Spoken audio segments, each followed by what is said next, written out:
Good evening, this is Bill, K6KRQ, your net control operator for the River City Amateur Radio Communications Society Slow Scan TV Net for Wednesday, October 1st. This net serves for training and practice in image transmission modes and meets Wednesday nights at 9 p.m. Pacific Time on the N6NA repeater on 441.3 megahertz. River City ARCS members and all licensed radio amateurs are welcome to participate. If you wish to join the net or need to make a call at any time, please announce your call sign between transmissions and net control will acknowledge you. If an emergency should arise and you need the repeater, please contact the net control by saying break, break. A double break signifies emergency traffic. The net will stand by for you until the emergency is terminated or the traffic is moved to another frequency.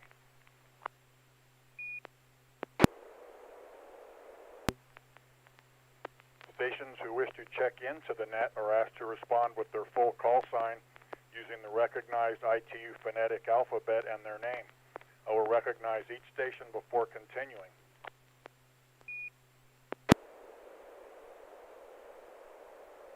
Any station that wishes to check into the net, please come now.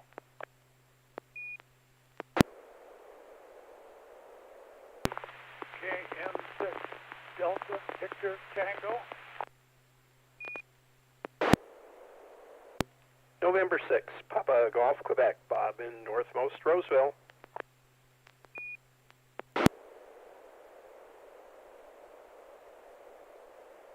This is Kilo Papa 4, Mike Delta Carol, Citrus Heights. Alpha India 6, Delta Golf, Joel in Florin.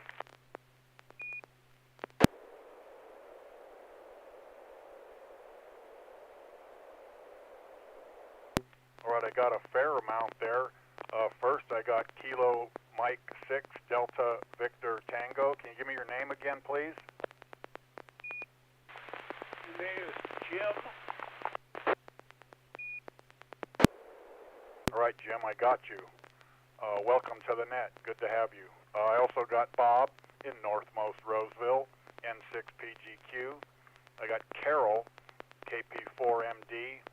And I got Joel, AI6DG. Anybody else?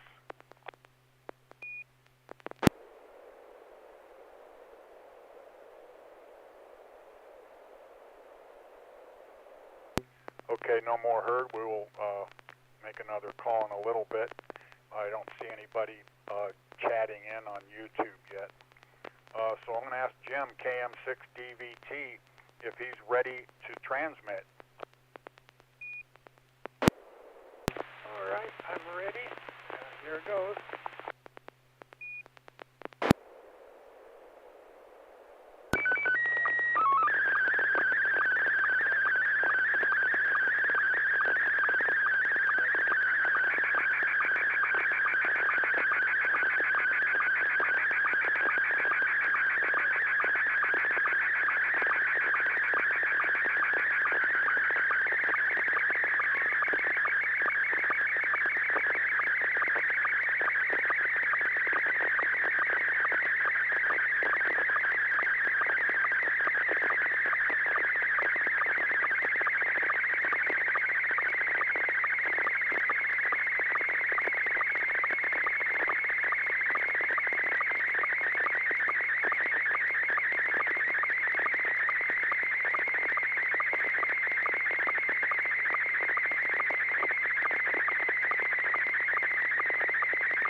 right, very good. I remember now. You sent us one last time of the same genre.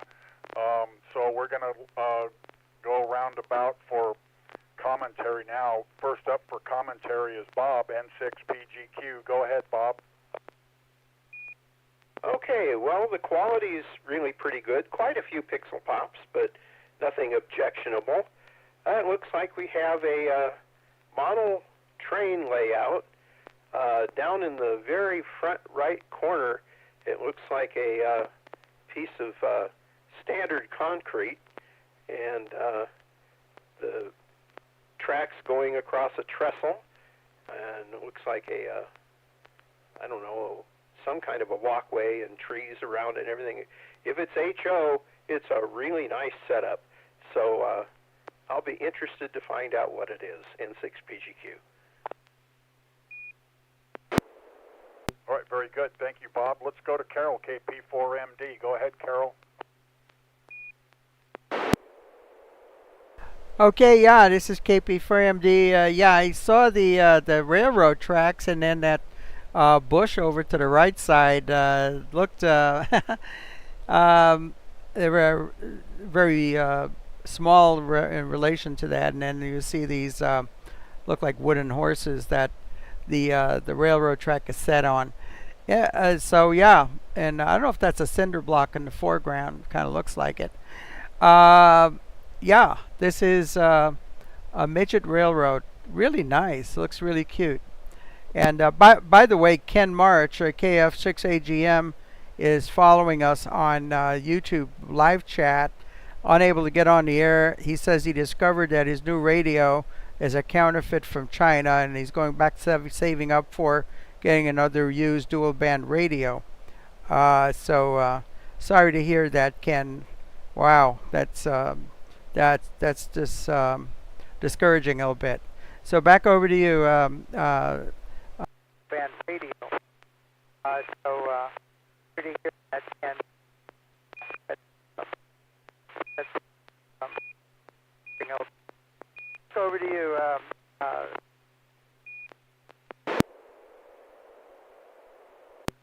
I was getting some QRN there, or QRM rather. I don't know what that was. Thank you, Carol. Anyway, Ken, it's like good to have you. Good to follow. I can see you can see the transmission because you had guest model railroad. So let's go to welcome and stay with it. We'll hope to see you with us soon. Let's go to Joel for a comment. See what he thinks. Go ahead, Joel. Actually, the RF signal strength, I think, was weak enough that it was not a particularly strong signal into the repeater. So it always amazes me when I hear a really noisy signal coming, noisy, really low signal to noise ratio, slow scan signal coming across the air, just how well it shows up within SSTV or whatever software you're using. So yes, it came across quite well, especially considering the signal strength going into the repeater. Relatively few pops. It does seem to be a little bit of, I'm not sure if it's a Morway pattern or if it's ringing from like an open mic or acoustical coupling. But I can kind of see a pattern just underneath call sign letters and in the middle of the pathway running down towards us. This kind of screws me up scaling-wise, trying to figure out how big things are. I think the trestle is only a foot or two tall, but pretty cool setup. I've seen ones like this in backyards where they're obviously in a snow country. They have snow-covered tracks and they have a model train snow plowing the snow tracks. So I don't think that would be happening in this picture, but still it's a fun idea. Back to net, AI6DG. Thank you, Joel. I too see that kind of wavy line extending below the call sign and through the pathway, so that's kind of interesting. So, I'm going to, an educated guess, I'm going to say this is an N-gauge train, because I think you mentioned that last week, Jim. The picture here is pretty good. That's a Scotty 1 transmission, some pops. I'm kind of curious if you made the trestles yourself, and is there a train that goes along with it? So let's go to Jim, Cam6 DVT, and have him tell us about his picture. Go ahead, Jim. All right, this is Jim. It's my backyard G-gauge. I had to make that trestle for that one side of the layout to get it to be level. It's about a 16 inches high trestle that I built myself over the winter, and it was from a guy that was getting rid of his deck, so I used all his redwood. It continues, the layout continues off to the right and goes all the way back around behind me and onto the deck. I can't figure out what that white is either, because that's supposed to be English laurels out there. No.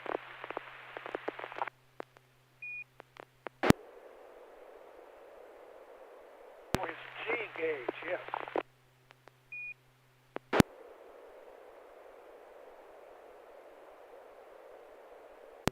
All right, you kind of cut out a little bit there, but I got it with G-gauge at the end. Is there anything else? Oh, those cinder blocks are all covered now with dirt and flowers.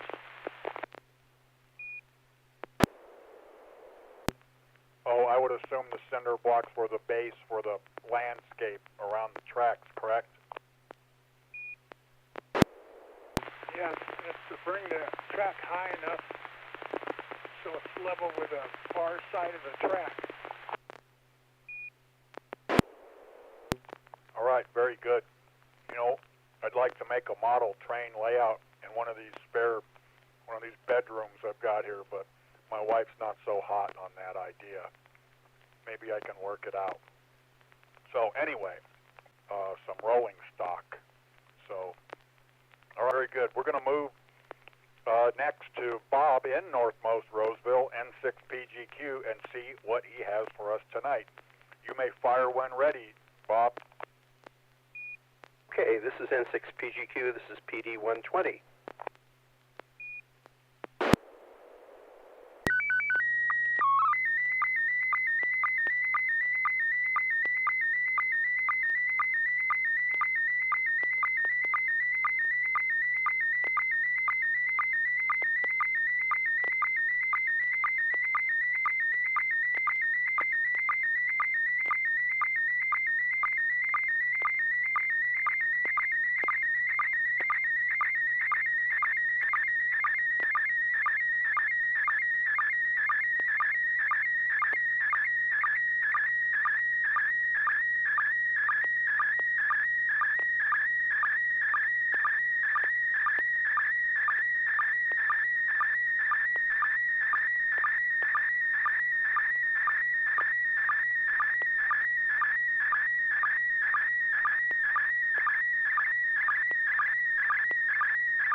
right, very good. Good copy here.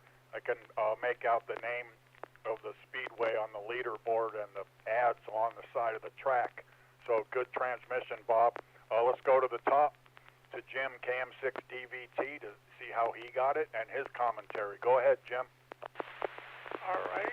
That looks like Calistoga Raceway with the sprint cars. I don't know. That's what I figure. You know, it's a dirt track. All right. This came through good.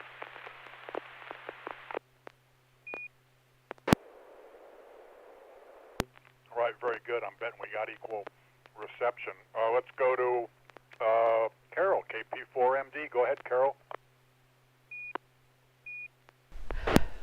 Okay, yeah, it's KP from the Calistoga Speedway, I think it says. And I can't really, I see a little white sign on the left side says quick something. Down on the bottom I can read Berco, B-E-R-C-O, Blanky, quick change. Those are the signs that I can read on the bottom there. This signal came in a lot stronger than Jim's. And yeah, Jim is, his signal is a little weak, and I looked him up. He's in Grass Valley. It's kind of makes sense that his signal would be a little weaker from up there because the repeater's kind of shadowed in that direction up towards Beale Air Force Base, up that way. But this picture came in very solid, hardly any pixel pops. Back over to you, it's KP for MD. Beale Air Force Base, up that way. This picture came in very solid, hardly any. Over to you.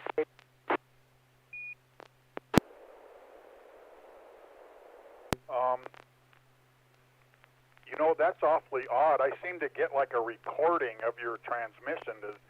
Can anybody enlighten me on what that is, or if you're hearing it also? I think our audio is cutting in and out. Is the audio going through a computer and maybe the computer's not keeping up, or software needs to be restarted? AS6DG.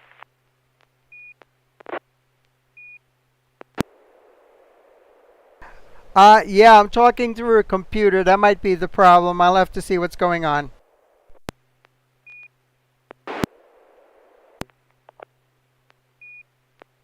Yeah, I'm talking through a computer. That might be the problem. I'll have to see what's going on.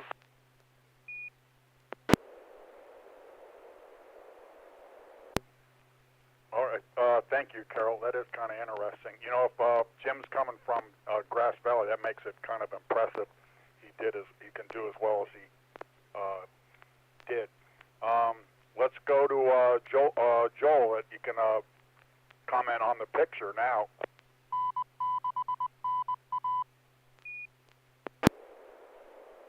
Nice, pretty mountains in the background. Almost looks like California. I can't read any of, well, pretty much any of the signs, but yeah, we've got, I guess, the center pit area in the center of the photograph, left or right, with all kinds of pop-ups and people and stuff under the pop-ups. A track, which probably railings on both sides of it in the foreground. It's the signs facing us on the near railing. Big safety fence that we're looking through at the track to protect the audience. So I guess this is being taken from the audience side. Looks like they're having fun. And do you need to bring air protection to things like this? Back to that AI6TG. Thanks, Joel. That's a good question. I never thought of that. I guess if we were in the pits, maybe. I don't know. Let's go to Bob and have him tell us about his photo. Go ahead, Bob. Okay, well, after about a 6-year hiatus, they had a sprint car race at Calistoga Speedway, both winged and non-winged sprint cars. You don't really need hearing protectors because the speedway's right in the middle of the town of Calistoga, and they put pretty good mufflers on them, although they sound pretty good. This track was originally built, or at least they originally started racing on it in 1937, so it's been there for quite a while. The Calistoga Wildcats used to have their football field in the infield, but they apparently have built their own stadium.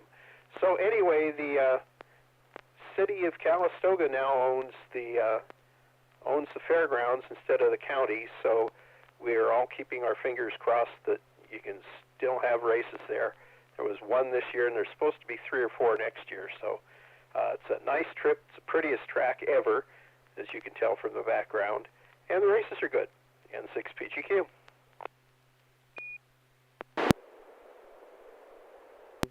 All right, Bob, very good. I'll have to put that on my list of things to check out. That's neat. But there was a lot of big tracks in Southern California where I grew up, but they're no more. They probably got houses on them now. But they were big time back then. All right. Anyway, thanks for that, Bob. Good picture. Good subject, too.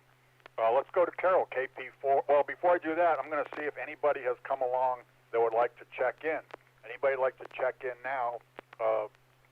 This is Bill, K6KRQ. Anybody like to check in, please come now. November 6 Hotel Alpha. Hi, Bill. Glad you could come along, but you're at the bottom of the list. That's okay. Anybody else?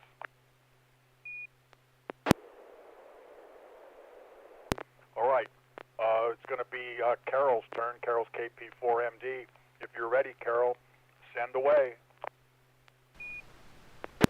KP4MD.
That was strange and unfortunate.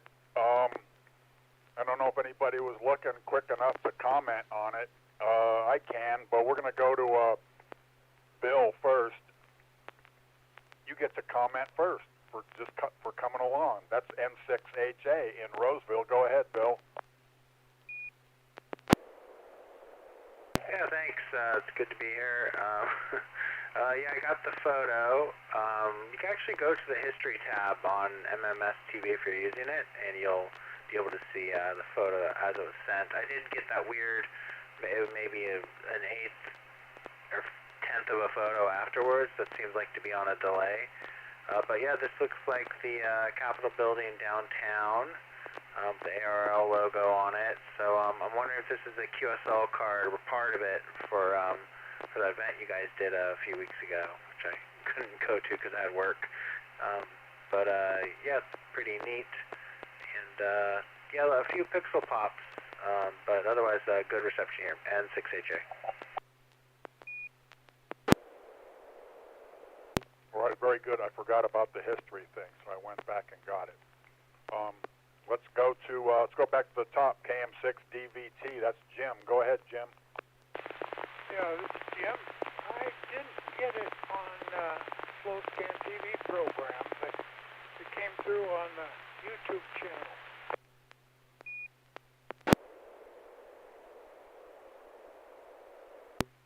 Okay, very good. Yep. Carol does the YouTube, so that I think pictures from Carol on YouTube come out clearer than ours. It came out real good. There, it's up there again now. Let's go to Bob for commentary. N6PGQ. Go ahead.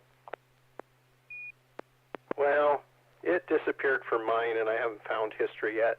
But memory serves me right that it was a Capitol building, had an inset on the bottom left corner of my transmission, and my call sign up at the top. That's coming across from memory. There were quite a few pixel pops. You could hear it over the air. So all in all, the picture came out well. Just few pops. I think Carol's signal is a little bit weaker than normal.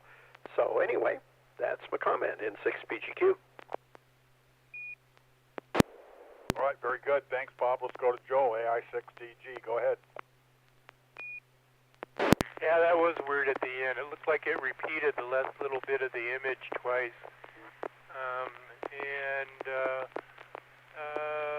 Yeah, everything that I would say has been said and then some. Question, though, about the not receiving it. What software are you using?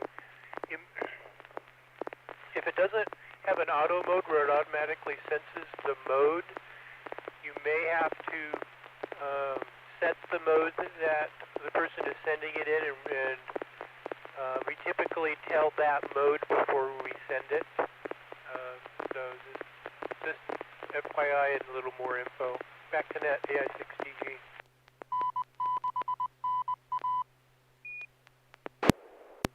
Oh, that's a pretty good courtesy tip there, too. Thanks, Joel. Let's go to Carol and have her tell us about her picture and maybe if she has an idea of what happened. Go ahead, Carol.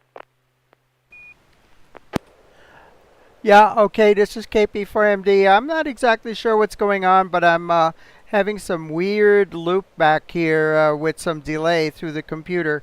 But this is a picture that was sent out ARRL with one of their messages for the HOA legislation campaign. And I thought I'd just go ahead and share that. I'm sorry that there was that problem, and I'm sorry if you're not copying me well because of that echo and loop back in there. I'll stand by. This is KP for MD. Sorry that there was a problem. Sorry if you're not copying because of that echo and loop back. I'll stand by.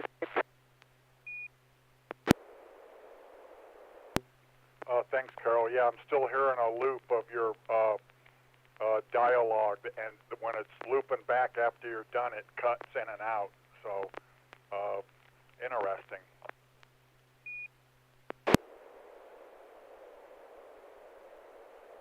All right, anyway, let's go to Joel, AI6DG, and see what he has for us this evening. If you're ready, go ahead, Joel.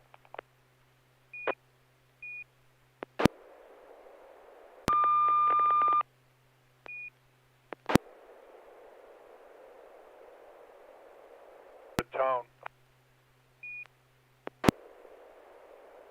PD 120, and in keeping with the theme from last week, that'll be changing after this weekend, because after this weekend I'll have Maker Faire pictures, and after next weekend I'll have Pacificon pictures.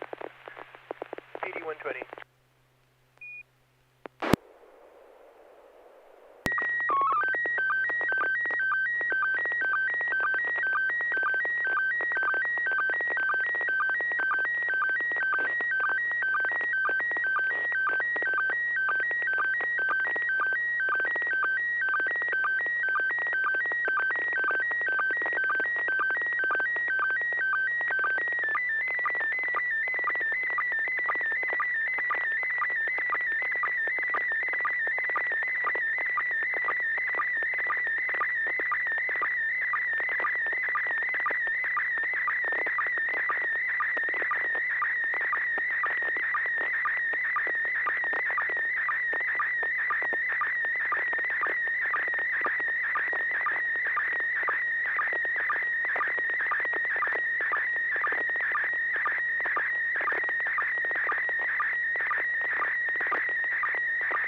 thank you, Joel.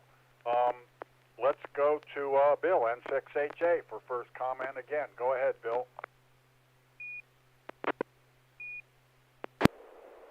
Yeah, this looks like the Magic Kingdom, Disneyland. And I think that's the canoeing ride that they let you do. I've never been on that. It's never running whenever we've gone. And then that's the riverboat that they sometimes have Phantasmic on. And then I think behind that is that roller coaster that they did some science experiments to figure out if you could get rid of your kidney stones. And it proved fruitful. So if you have a kidney stone, you ride that roller coaster on the back, and you'll be able to get it out. So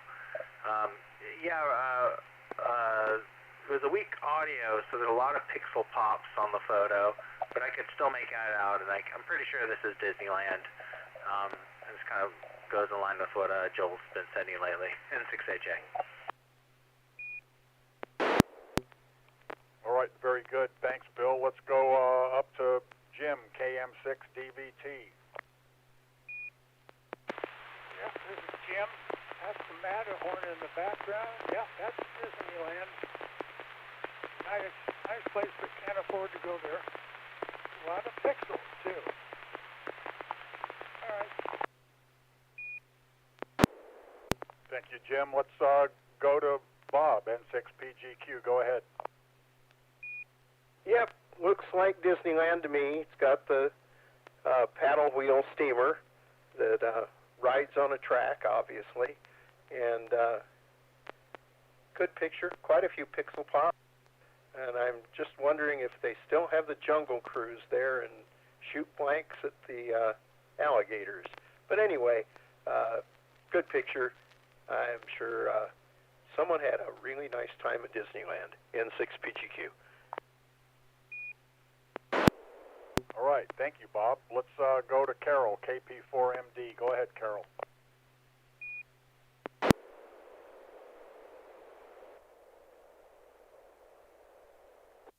Okay, no problem. Yeah, I would say this is Frontierland at Disneyland, and I think that's like, I'm going to guess is Thunder Mountain in the background, if it's still there. And I have not heard that kidney stone story. That definitely bears further investigation. But that's my take. Let's go to Joel and have him tell us about it. Go ahead, Joel. Yep, we're looking at Disneyland, not Magic Kingdom, because Magic Kingdom is the Disneyland equivalent in Disney World.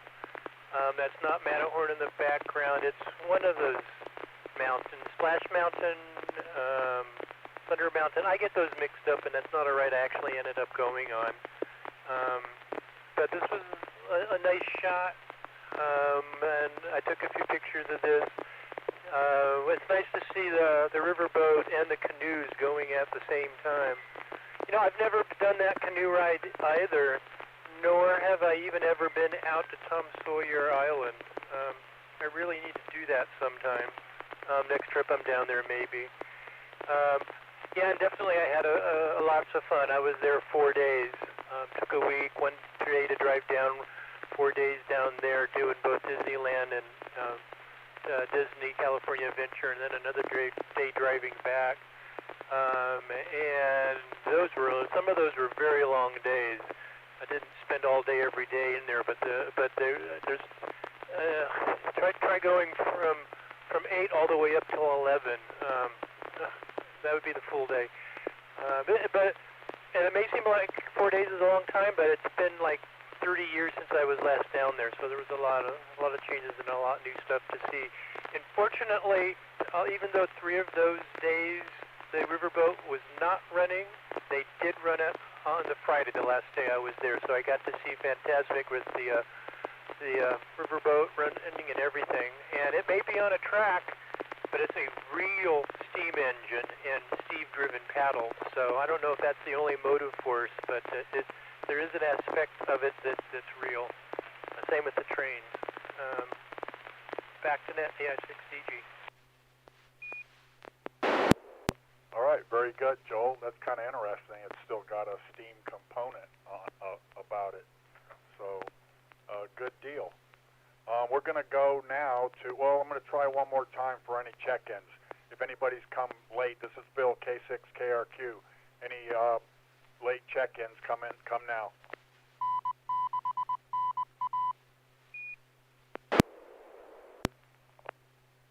All right, once again, this is Bill, K6KRQ, Wednesday evening slow scan TV net.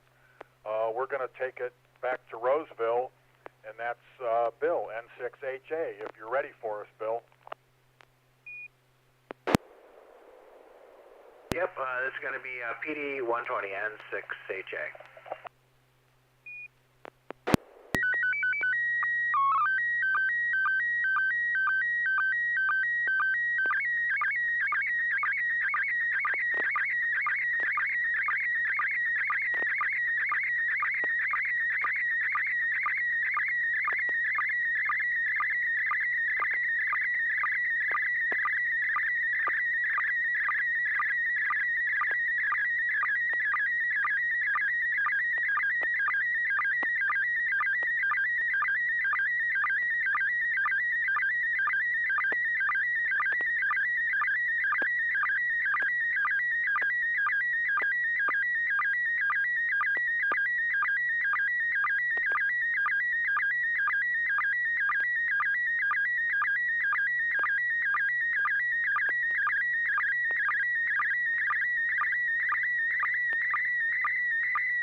All right, that's a good picture. There's something interesting about it that I got that's different than YouTube, but I'll get to that when it's my turn to comment. Let's go back to the top. Cam6 DVT, that's Jim. Tell us what you got there, Jim. You're just as good as mine. I can't. It's like that. The upper part of the photo is where you grab it or something, or almost looks like a jet finder or something. Don't know what it is. It sure came out really good. No pixels at all.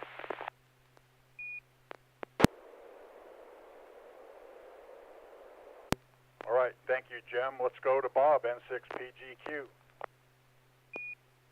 Well, we have a device at the top that says Mine Lab on it, and have no idea what it is.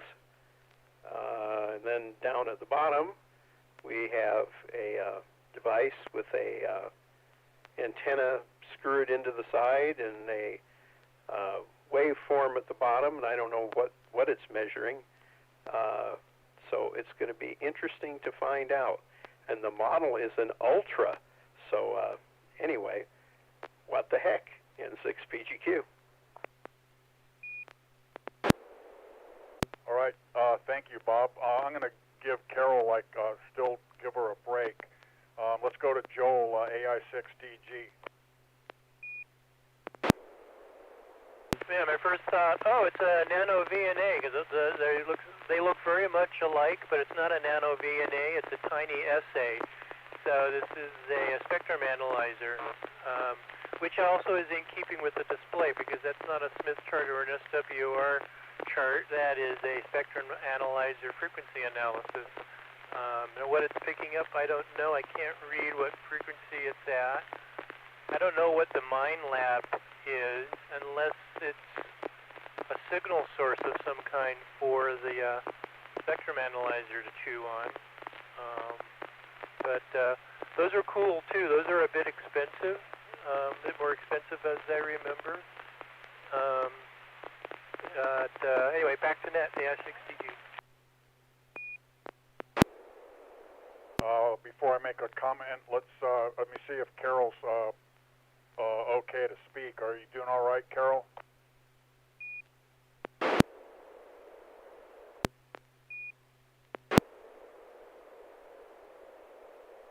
All right, we'll come back. You know, on my picture, it came through good, but the bottom quarter of it is dislodged to the left on my reception. I was thinking it was going to correct itself, but it didn't. But it is like a tiny SA.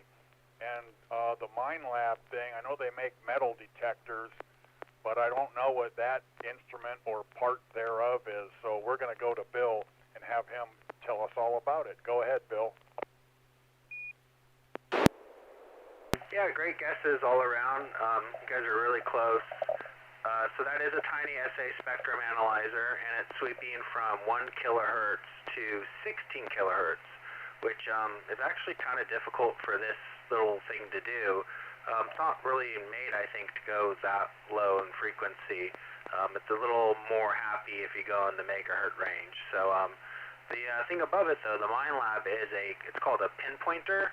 It's a metal detecting tool where when you find a hole and you dig it up with your bigger metal detector, you'll use this to kind of shove in the hole to find the item as you dig out more and more dirt without using the big one. So it's part of my, I guess, my inheritance. This was left to me from my father, and yeah, it's been fun to see what it is and play with it. So it's a little metal detector, and you can see on the spectrum analyzer that there's a little bump there where it's actually sending out the signal, and it's sending out a signal at 13.3 kilohertz. And apparently you can't fool it, because I've been trying to send a signal back and haven't been able to get it to detect that signal. So just something fun to play around with, just to see that, yeah, RF is RF, and yeah, I want to show you guys, N6HA.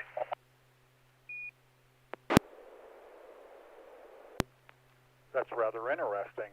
Of course, I've seen the metal detectors, but I didn't know they had like a more precise probe that when you're down there digging for it. So interesting. So thanks for that. So that's the end of my list, which means I get a turn to send you all a picture. So this is going to be Robot 36. Here it comes.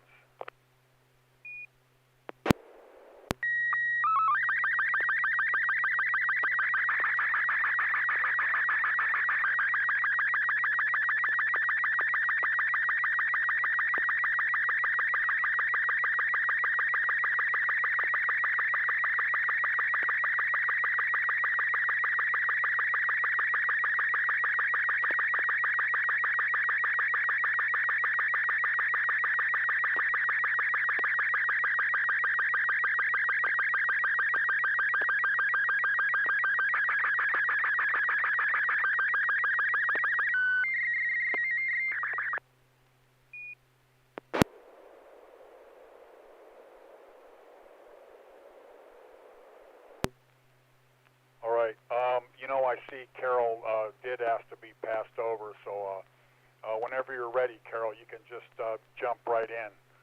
So that picture went through. Looks okay on YouTube. Let's go to the top again to Jim, KM6 DVT. Go ahead, Jim. Okay, have to be quiet. I woke up the wife, so looks like it's in a motorcycle show or something on display. Looks like an older model. Triumph? Yeah, I don't know. Okay, that's just a guess.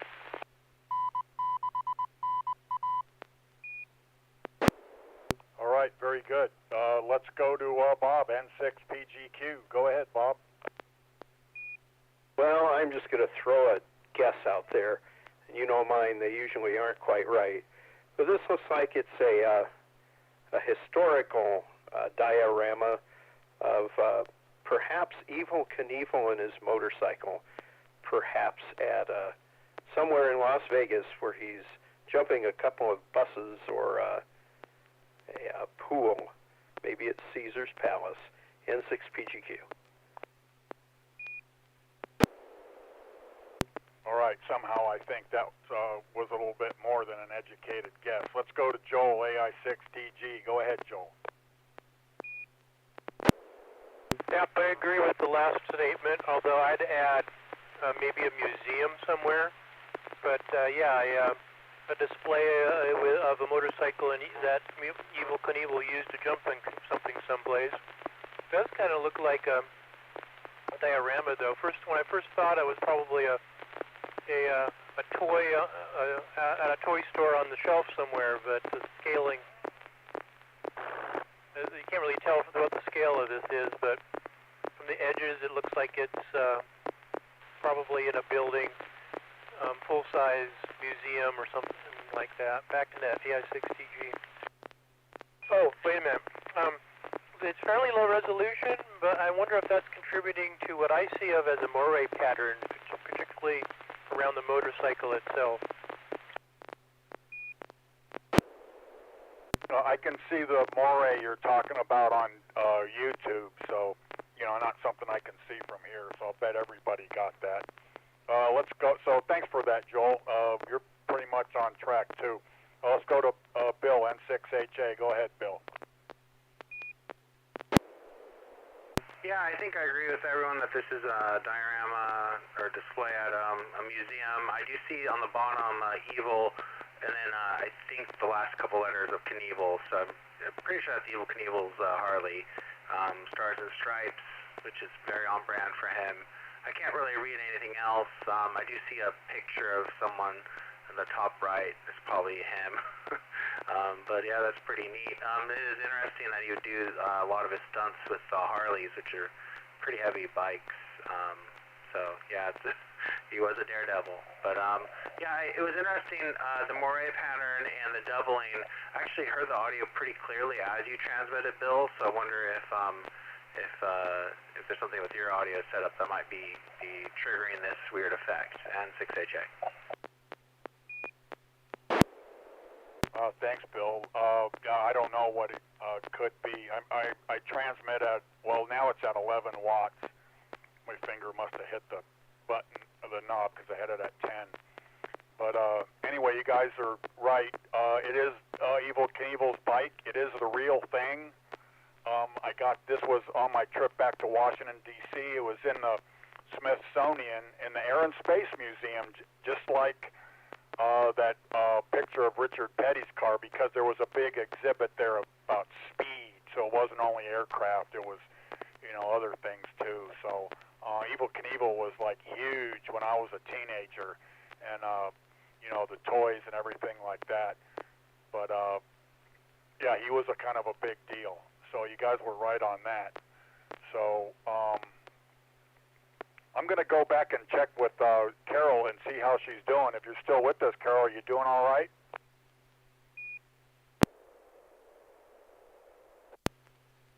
Okay, well, we kind of came to the end of the list.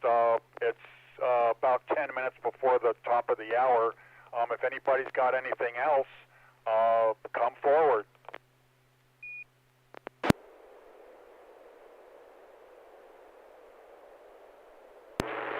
Well, with that said, and I think Carol's having some difficulty, I think I'll wrap it up early.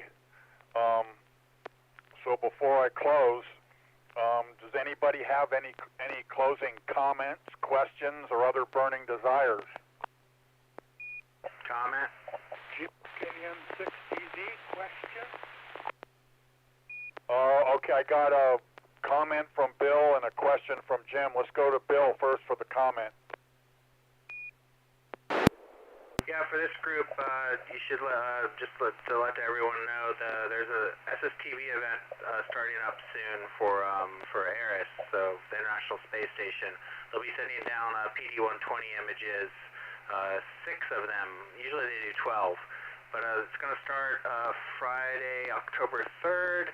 They're going to go to Saturday, and then there'll be a little break because I think they're going to have a school contact, and then they'll start up again going till Monday. So you can check out their Facebook page. There's a post about it from September 25th on the upcoming SSTV event for ISS N6NA. Oh, that's a hot tip. I didn't know about that. I'm going to see how I can. I've never got one with my Arrow and my handy talkie, so I'm going to have to. I'd like to try that and see if I can latch onto it and record it well enough. So, very good. I'm going to give that a shot. Thanks for that, Bill. I appreciate it. Let's go to Jim, Cam6DVT. He had a question for the group, I believe. Go ahead, Jim. Yeah, I'm just having trouble subscribing to your YouTube channel. If it can handle my email address, but as soon as I put in a password, no.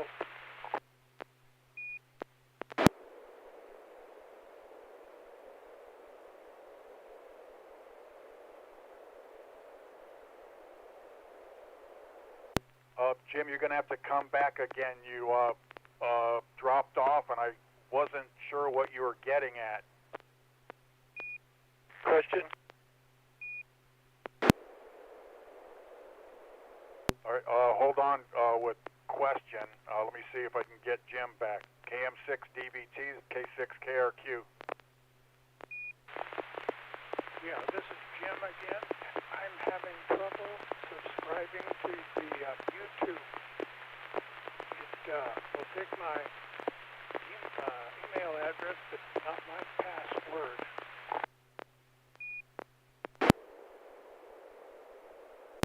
I'm going to guess that that's like a YouTube issue, not the N6NA issue. You don't need a password to get there unless there's something I don't know about and you guys or gals can clue me in.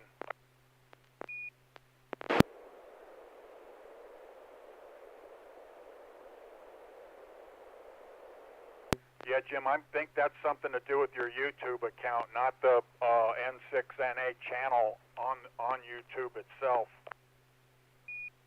Comment? Let's have the comment.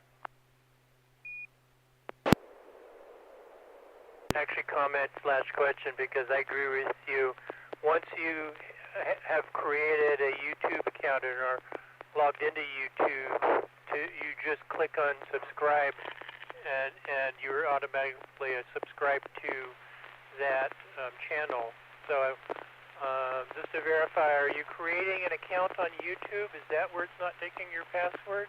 And usually, especially nowadays, passwords have some minimum requirements, like they have to have some combination of uppercase, lowercase, numbers, and punctuation characters, and probably a length limit. They have to be longer than some number of characters.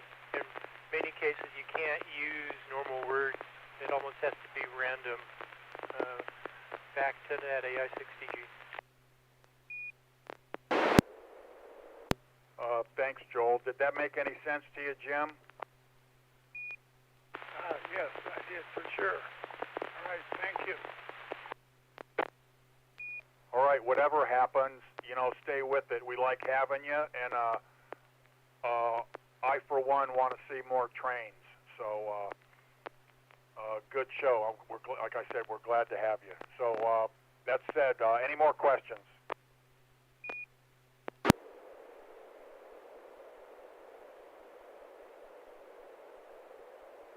All right, I want to thank all who participated in tonight's SSTV Net, and once again, as I'm wont to say, thanks for letting me do it.